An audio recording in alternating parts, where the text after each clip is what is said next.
ingin menunjukkan mengenai cara pengukuran di lapangan dengan garis sejajar ataupun ada yang terhalang bangunan, dan juga ketika kita ingin mengukur sungai tapi kita tidak mau menyeberang, itu bagaimana sih caranya? Nah, di sini kami akan tunjukkan cara ilustrasi menggunakan sterotong dan juga jarum pentul sebagai alat patoknya. Pakai penggaris ya, biar mudah dan simpel karena kecil ukurannya. Sebelum dimulai, izinkan memperkenalkan diri terlebih dahulu. Saya Sanjay Permana. Saya Jian. Saya Andi. Kami dari Universitas Pendidikan Indonesia dengan program studi Pendidikan Teknik Bangunan. Kita lanjutkan ke prakteknya. Yang pertama kita akan praktek mengukur garis sejajar. Itu gimana? Pertama kita tentukan titik awalnya itu di mana. Misalnya titik awal kita ada di sini nih. Tuh, kita beri patok A, kita berikan nama A. Lalu kita bikin patok B di ujung berlawanannya. Contohnya di sebelah sini kita beri patok B. Ini gimana supaya nanti lurus di lapangan? Kita lihatnya dari depan. Coba kameranya dari depan, itu bukan dari atas ataupun samping gitu. Jadi by feeling dan kekeran dari teman-teman gitu, kiranya cukup ya, cukupkan saja. Dan jika memang ada benang ataupun semacamnya tali, teman-teman bisa gunakan untuk menarik ya, dan juga membantu lah supaya itu benar-benar lurus. Nah, jika dirasa sudah lurus, kita ukur kebutuhan patok tambahannya. Jadi mau per berapa meter? Contohnya per misalnya per 6 cm ya, karena ini menggunakan penggaris dan ilustrasi gitu. Kita ukur dari patok pertama 6 cm, patok A ya, di sini 6 cm. Kasih tanda, kita beri patok lagi di sini. Lalu lanjut 6 cm lagi. Nah, patok lagi. Kita beri patok lagi. Jadi ujung ini patok A dan ini B. Nah, ini patok 1, patok 2. Itu buat cara mengukur garis sejajar yang tidak ada halangannya gitu. Dilihat dari depan patok untuk bisa meluruskan antar patok, seperti itu teman-teman. Nah, di sini kita lanjut ya ke lahan yang terhalang bangunan. Di sini sudah ada patok A sama B. Nah, kita buat patok C-nya. Kita di sini ya. Ini untuk patok C. Di kiri atau di kanan, bebas. Setelah itu kita ukur dari patok A ke patok C berapa.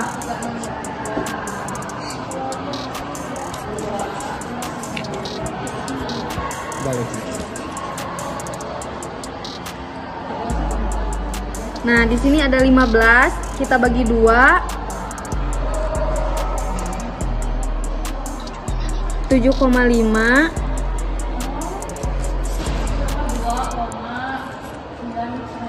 dan dari 1 dari 0. Nah, kita bagi 2 ya, yang tadi 15 itu 7,5. 7,5. Setelah itu kita lanjut ke sebelahnya, dari patok B ke patok C sama 15. Kita bagi 2, 7,5. Nah, setelah itu kita mendapatkan ini A aksen dan ini B aksen. Kita tarik dari A aksen ke B aksen untuk menghasilkan C aksen. Nah, kita hitung dulu ya. Kita menghasilkan 12. 12 dibagi 2, 6. Kita kasih tanda ya. Sini 6. Nah, dan ini mendapatkan C aksen. Setelah itu kita ukur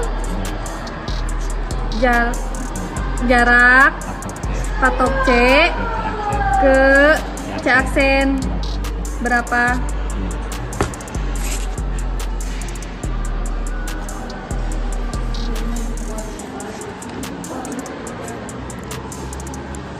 Dan hasilnya itu 4. Nah, setelah itu kita udah dapet ya ini hasil dari C ke C aksen. Setelah itu kita buat jarak dari A aksen ke A double aksen.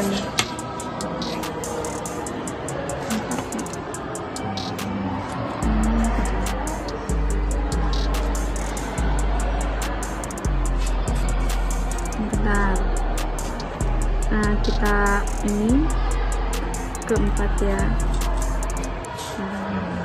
Nah, ini hasil perhitungan dari lahan yang terhalang bangunan. Kita lihat dari samping, sudah sejajar. Kita bisa. Oke teman-teman, sekarang kita mau mengukur sungai, tapi gimana sih caranya biar kita tuh nggak masuk ke sungai kayak gitu ya. Contoh, contoh lanjut. Ini kita di sini tuh ada pohonnya di sini. Kita warna hijau aja ya, biar lucu. Nah, titik A-nya di sini bebas ya teman-teman. Tapi aku maunya di sini. Ini A, ini C, yang anggapnya kayak gitu. Terus untuk titik B-nya di sebelah sini harus sejajar ya teman-teman, tidak boleh miring. Terus udah kayak gitu, kita mau cari titik D. Titik D-nya itu harus sejajar sama titik B. Panjangnya bebas mau kayak gimana, yang penting harus sejajar sama titik B. C maksudnya sejajar ya teman-teman. Di sini. Setelah itu, untuk nyari titik X-nya yang di sini harus sejajar sama titik D dan C. Tapi harus sejajar juga sama titik A dan B kayak gitu. Ini aja deh, belakangan dikit. Nah, harus tengah-tengah. Di sini ya teman-teman. Usahakan sudah lurus. Setelah itu kita akan mencari titik B ke titik D. Ukuran. Oh ya, ukuran. Yuk. Kita ukur dapat di 4 4,5.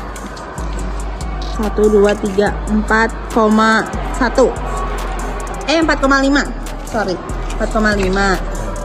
Kita tulis ya teman-teman, ini titik dari B ke D. Titik D itu 4,5. Titik ya ini nggak lurus sahabat, bentar ya. Nah, lanjut titik B ke X 6.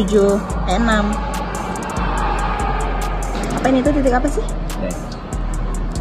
6 BX.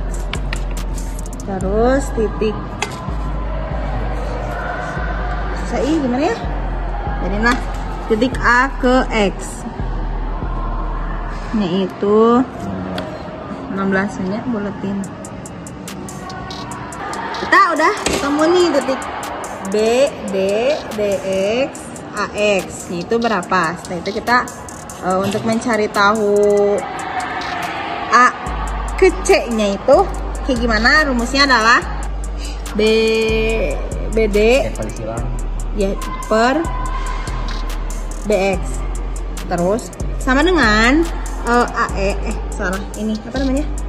AC per AX kayak gitu ya teman-teman nanti. Nah, karena kan yang ini tuh belum ada, nilainya. Jadi bisa kita simbolkan dengan X. Jadi X per AX kayak gitu. Masukin. Dan tadi kan AC doang yang belum ada nilainya. Setelah kita cari, AC itu mendapat nilai 12 dari perhitungan BD per BX sama dengan AX per AC gitu. Atau AC-nya itu bisa disimbolkan menjadi X. Seperti teman-teman, terima kasih. Kita akan menghitung lahan yang terhalang oleh bangunan dengan menggunakan cara kedua, yaitu cara segitiga siku. Nah, oke, contoh kita ambil jaraknya di sini nih. Di mana ya? Nah, sini. Setelah itu kita ambil patokan yang sejajar dengan patokan B. Nah, ini ada A, B, dan C. Kita ambil di sini yang sejajar, karena sejajar dengan B kita namain dengan B aksen. Setelah itu kita akan ukur jarak dari B aksen ke patokan B itu berapa. Kita akan ukur di sini. Akan masuk ke berapa ini? Sekitar jaraknya 5,5 cm. Nah, setelah kita temui jaraknya tuh dari B menuju B aksen tuh 5,5 cm. Tapi kita akan menentukan patok D, patokan baru. Setelah kita tadi ada A, patokan A, B, C, dan B aksen. Kita masuk ke patok D dengan syarat jaraknya boleh berapa saja, yang penting sejajar dengan bangunan. Kita ambil di sini. Kita ambil sekitar jaraknya tuh ada di 8 cm. Setelah mendapatkan patokan D, kita akan menghitung jarak agar bisa sejajar dengan patokan B berapa dengan rumus jarak dari B menuju B aksen. Setelah itu dibagi B aksen, jarak dari B aksen ke jarak patokan A berapa? Sama dengan. Nah, sama dengan. Setelah itu setelah kita mendapatkan rumus yang tadi, kita kasih sama dengan agar terjadi perkalian silang, yaitu kan ini belum diketahui berapa, kita kasih tanda X dulu, dibagi jarak dari patokan A ke D itu dibagi jarak dari X tadi dibagi dengan jarak ini nih yang tadi saya sebutkan tuh ada 8 cm. Nah, berarti BB 5,5. Ini jaraknya saya coba. Nah, karena kita sudah menghitung dengan rumus seperti ini, didapatkan jarak dari D tuh ke X tuh sekitar 1,5, atau kita bisa bulatkan ke 2 cm. Berarti kita ambil jarak dari D, patokan D yang ini menuju sini tuh 2 cm. Oke. Tadi bilang lihat di depan sejajar kan sama patok A. Nah, lihat apakah sejajar dengan patok A? Sudah sejajar ya, teman-teman. Berarti dengan kita menggunakan rumus yang tadi, kita sudah mendapatkan garis lurus dengan benar dengan bantuan rumus serta patokan-patokan tambahan yang tadi, karena terhalang ada bangunan. Oke, sekian saja pada video kali ini. Kurang lebihnya mohon maaf karena kita sama-sama belajar. Wassalamualaikum warahmatullahi wabarakatuh.